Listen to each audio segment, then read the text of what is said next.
Today we're going to talk about executive orders. We're not even 100 days into the presidency of Donald Trump, and executive orders have been a major part of his presidency and a major part of the news relating to the Trump presidency. So what are executive orders? Well, if you open a copy of your Constitution and you search for the phrase executive orders, you won't find executive orders mentioned there. As it turns out, executive orders are not part of the Constitution of the United States. An executive order is something that's been used by modern presidents. And it's not just President Trump. President Obama did a lot of executive orders, as did his predecessors. And it's interesting. We see, according to the Pew Research Center, that President Obama had 35 executive orders per year during his presidency. George H.W. Bush, 36. Clinton, 46.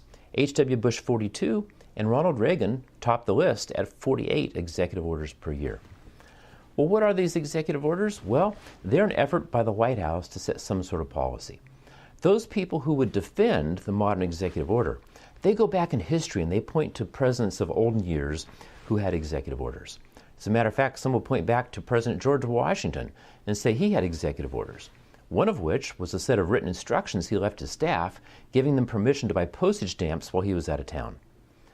Well, there's a big difference between giving your staff permission to buy stamps versus the modern-day presidents setting policy through executive order. See, here's the bright line, or the dividing line here.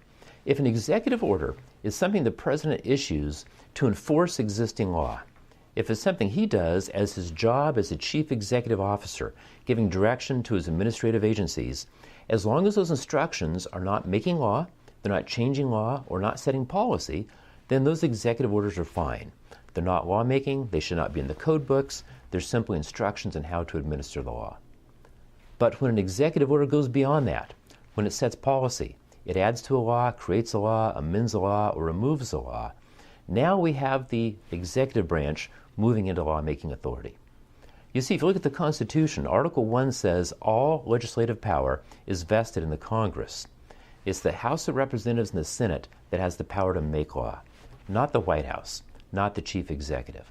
Even though the chief executive can veto law, they can only veto or approve. They cannot make the law.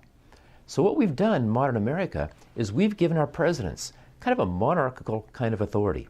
We've gone back to the era of King George III, when we have a single person who is making law and making policy. Folks, that is not the essence of the American system. That's not the Founding Fathers' intent. We need to turn our back on executive orders, whether Republican or Democrat, and we need to leave the lawmaking to the proper constitutional process.